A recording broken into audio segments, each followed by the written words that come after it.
Welcome to Conscious Media Presents. Thank you all so much for taking the time out of your busy schedules to allow us to come into your home. I want to thank Jim Alexander for taking the time to produce this show. We have a very special guest today, the mayor of the city of Cincinnati, John Cranley. John, welcome to Conscious Media. What I'd like to talk to you about, John, is there's a huge initiative that you're pushing, Issue 22, related to our parks, our great parks. Can you frame this discussion of why this is so important to the citizens of Cincinnati and why it's so important to you? Yes, Christopher, and by the way, I greatly enjoy working with you.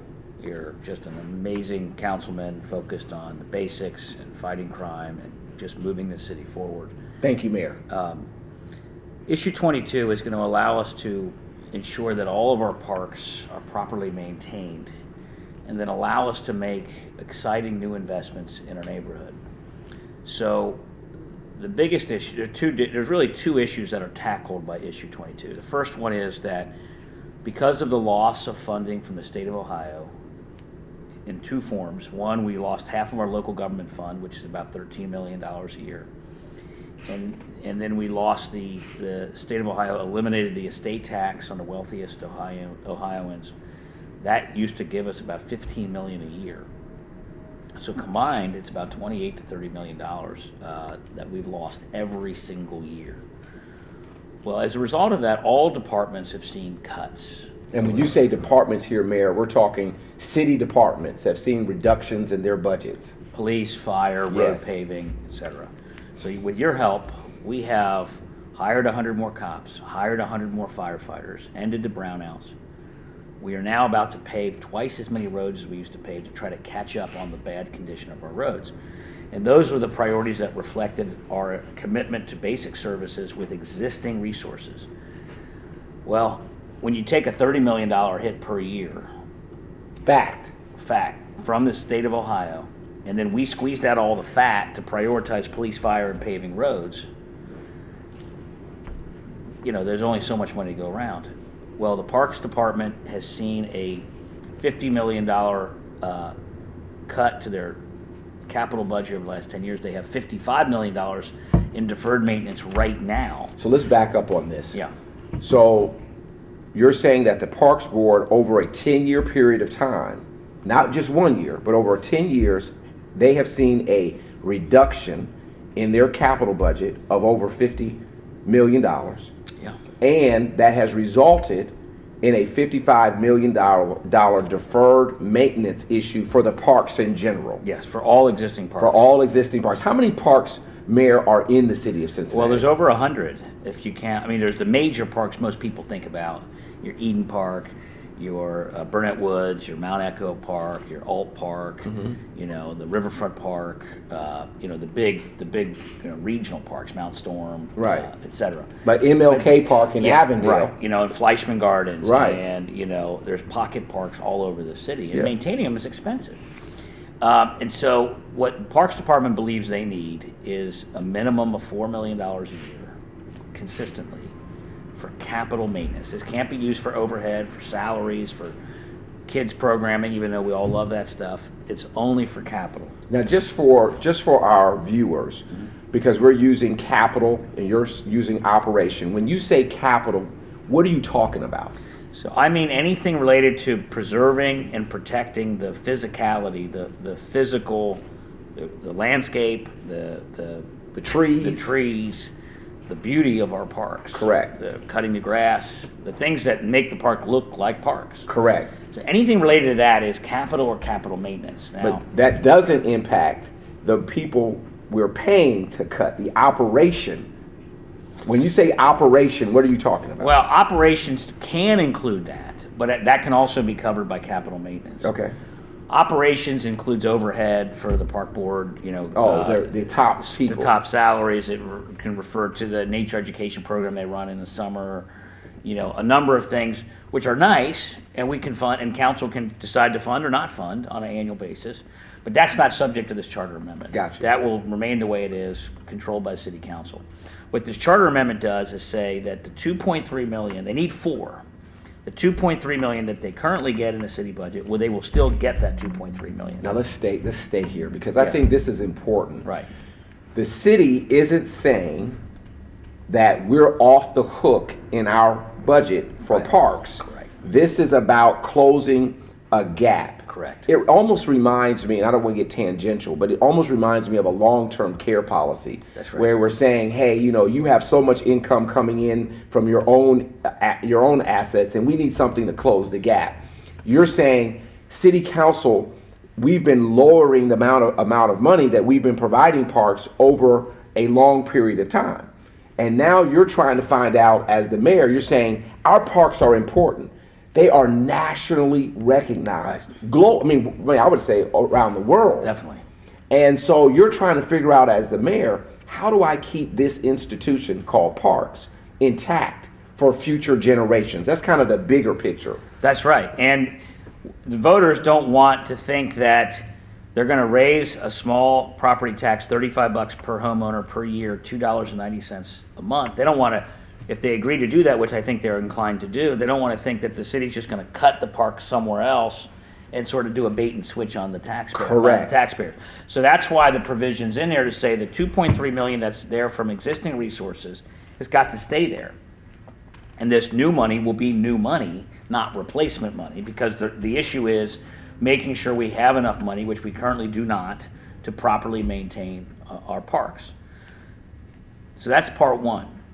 Part two is that there is additional dollars that will be raised by this levy that we have proposed to use to make exciting new investments in neighborhoods. So for example, there is a lot of grassroots activity around the Wasson Way bike trail, which Wasson Way, you may know where Wasson Road is, that's in Hyde Park, that goes along the Hyde Park Kroger. Well, there's a rail line that goes by there, which starts at Xavier University. Mm-hmm. And in fact, Xavier's agreed to let the bike, hike, and walking trail go through their university, and then we're going to connect it to Victory Parkway. Mm-hmm. Remember, Victory Parkway from Martin Luther King all the way up to Reading Road has this huge sidewalk on the side of it that isn't used very often. Mm-hmm. And we want to convert that to a walk and hike and bike trail. Mm-hmm. Multi-use trail all the way up and down the length of Victory Parkway, and then go through Xavier's campus, mm-hmm. all the way along Dana. And as Dana hits I-71, most people don't realize this, there is a separate standalone bridge mm-hmm. to the north of the Dana exit. Mm-hmm. That is where this railroad was, this railway. Mm-hmm. That bridge is still there. Mm-hmm. So you and I will be able to walk or run or bicycle mm-hmm. across this bridge. Mm-hmm. And on the other side of 71, you land right at Rookwood and right at the La Roses, and then you go out past the Hyde Park Kroger and through Alt Park and all the way out to... Remember, one of the exciting things about this is that when 71 was built, it divided the community. Evanston on one side, Hyde Park on the other. This will give a pedestrian walking opportunity to cross 71 in a very exciting way to join the community together. So sounds like an economic engine to me. Oh, it's going to be huge. I mean, in cities like New York, where they have what's called the High Line, which goes through the heart of Manhattan on the west side, mm-hmm. It's raised all the property values around it. Mm-hmm. It's been a huge economic boon. Denver has a huge dedicated walking bike trail right through the heart of downtown. Same deal.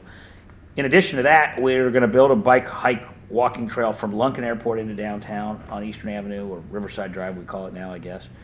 We're going to finish the Mill Creek bike trail, which goes all the way up Mill Creek from Carthage to Hartwell, right through the heart of the city.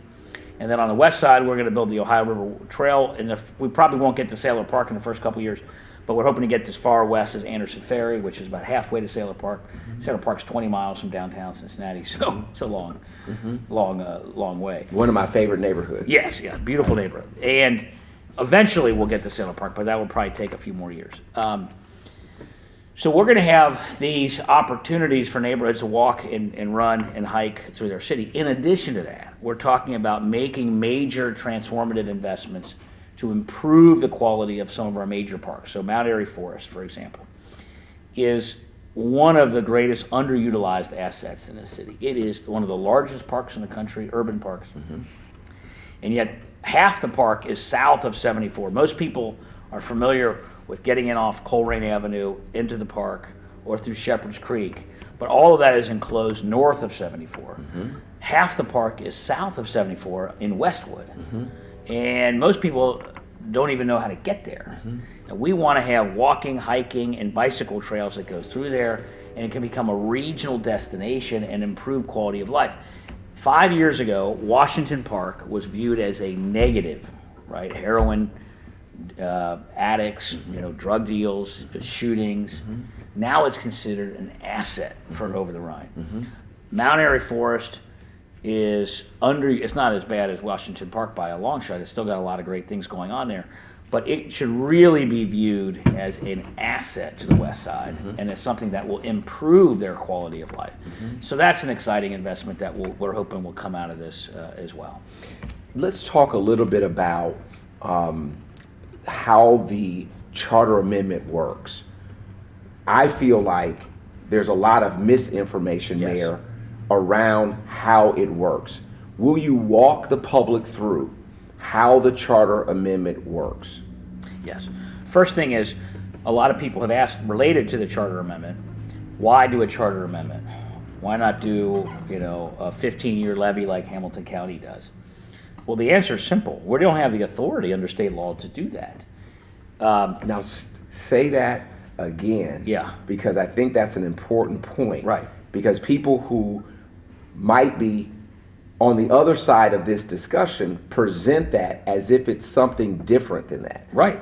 So just say that one more time about the charter amendment and why it's there in perpetuity. So under state law, counties and cities are treated differently.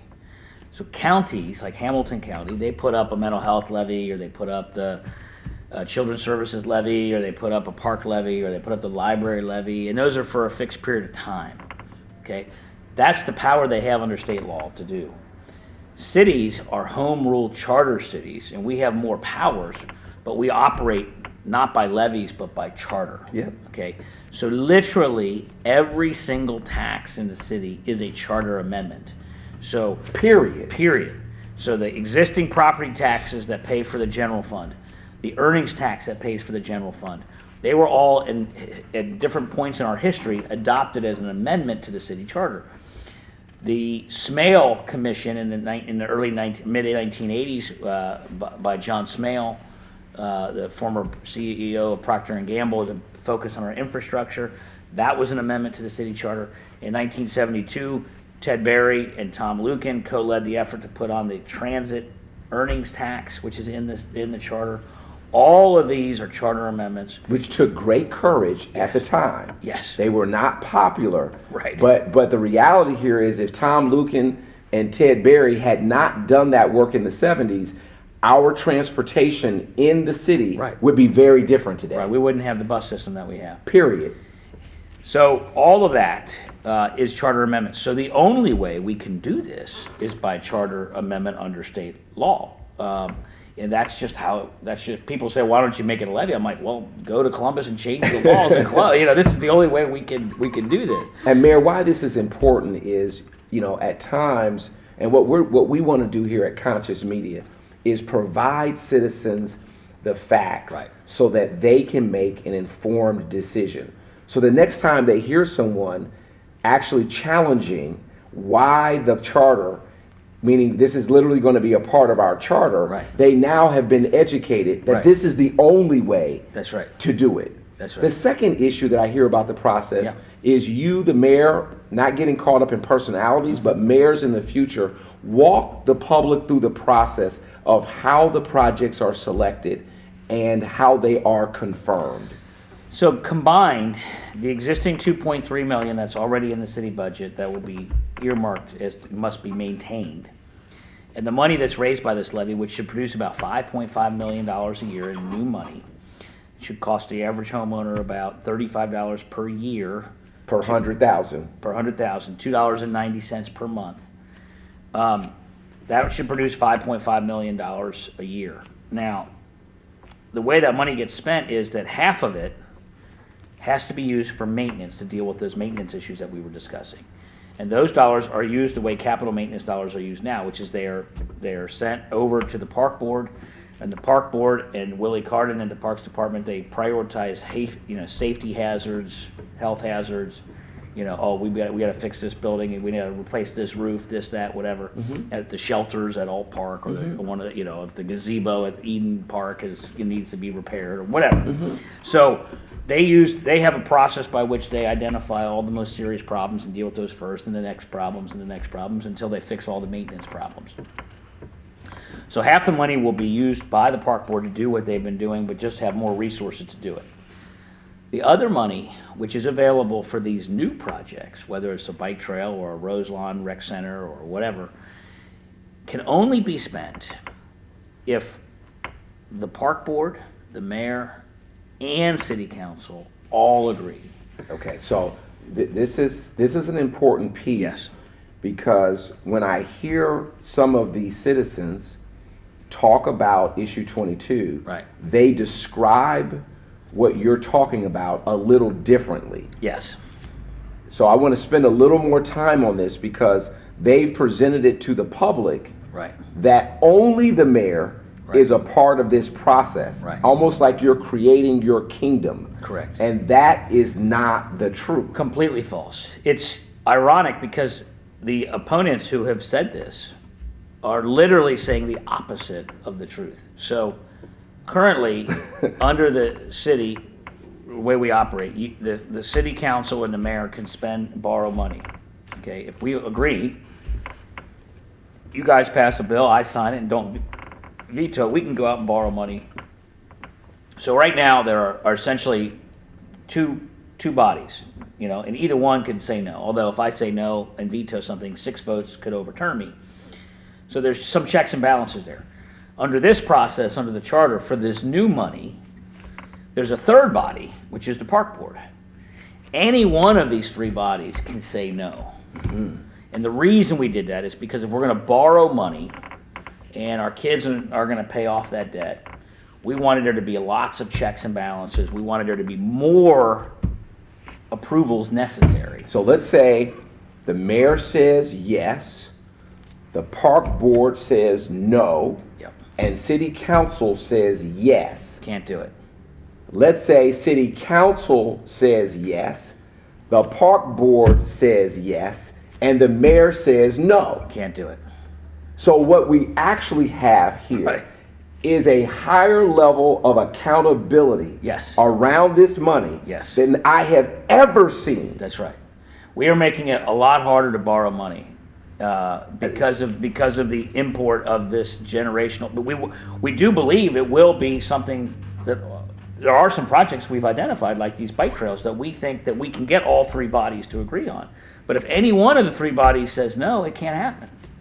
So when I hear someone like, I don't want to name a name, Mayor, but just say my colleagues who say the mayor has all of the power. Right. It's the opposite. That is absolutely false. Correct. Correct. And so even the check and balance, meaning the Parks Board has as much power as council Yes. in this process. And the mayor. And the mayor. Everyone has to be on the same page about these projects. Yeah, in fact, the opponents say they would have felt more comfortable with this if the park board had all the power. Okay, that's what they've said. Now, I don't agree with that because we're talking about tax dollars, and so I think council and the mayor who are elected should also have a say. However, what's interesting about this is that because there's all these checks before we borrow money, if the park board says no to borrowing money, even if the mayor and council want to do it, Correct. it can't happen. Now, not only can it not happen, under state law, if it doesn't happen, then the money is used for additional maintenance of existing parks. The park board is far more interested, as a general matter, in maintaining our existing assets What we have. than doing new stuff. Correct. So, I'm interested in that in my own home. right. So, I'm not talking about blowing out my back, right? So, this gives the park board my critics have said, "Oh, I would be better if the park board had all the power." This gives the park board more power than they've ever had before, because they already get to spend half the money on maintenance, no matter what, guaranteed. Then the other half of the money, essentially, if they veto any proposal to borrow money, they also get to spend the money on additional maintenance. So the park board has to really be convinced Absolutely. that borrowing is a good idea for everybody No question. before it can move forward. And we have 52 neighborhoods, Mayor. Right. And I want to set this question up. Right. Because it's rare that I see opportunities Right. like this where this impacts what I think all 52 neighborhoods. Right. Where there are other projects that council has pushed that only impact one neighborhood. That's right. And what's intriguing about this is that some of those who are opposing are ones that have really supported some singular projects that impact one neighborhood, and now saying they're against this proposal that would impact in a positive way everybody's neighborhood. Correct. Yeah, this ensures that all neighborhood parks are protected, and these projects that all have major grassroots efforts behind them.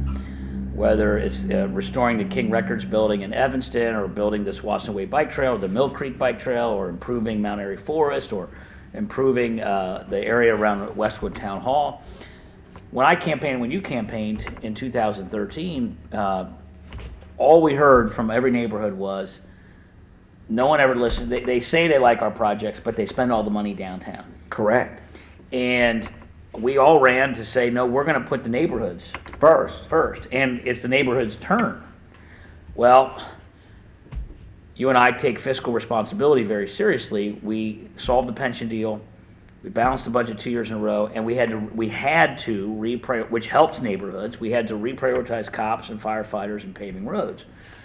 I would love to be able to say that we could make all these exciting new investments in our neighborhoods without having to raise taxes, but I don't know how to do it. It's a small amount of money per homeowner, but it will have a huge impact on the quality of life of our neighborhoods, and it really, finally, will guarantee that money is spent in the neighborhoods. Otto Budding, who is the chair of the parks, there was, and I want to deep dive in here, I think we should take an opportunity to talk about this, because there was all this discussion about a $200,000 Right. contribution, Right. as if the world was Right. going to fall apart. Right.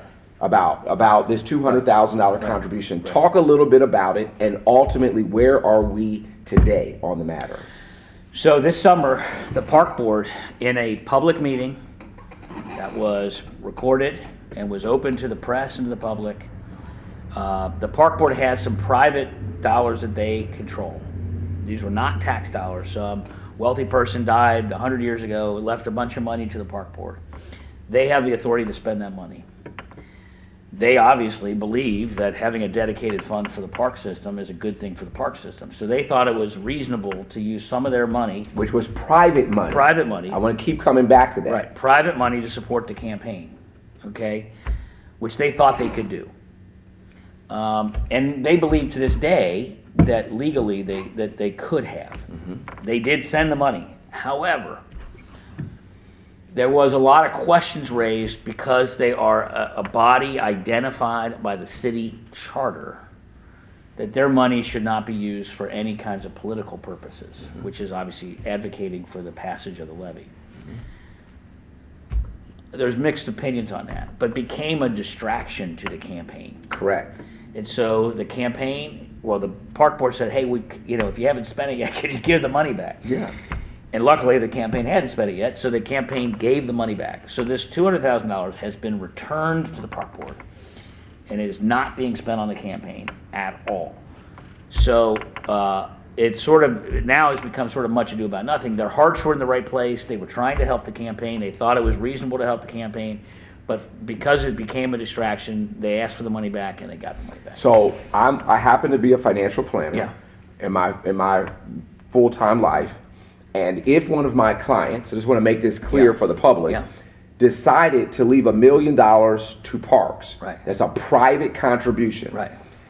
It's obvious that that person leaving the $1 million thinks very highly of parks. Right. And that parks are a central part of what they think is great about Cincinnati. Right. So it would be rational to think that that private person who is now deceased would say, hey, there's an opportunity for us to get rid of a $55 million deferred maintenance issue on our park, and I'm going to take $200,000 of the $1 million, and I'm going to help support what I think is something that gift or that donor would have supported. Absolutely.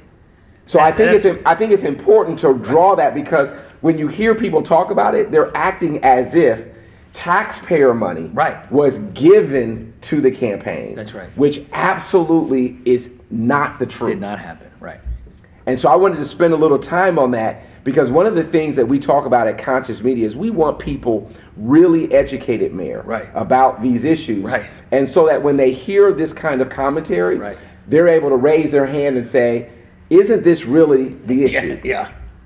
You know, as we move to closing about issue 22, let's talk a little bit about, let's just kind of go back to the beginning.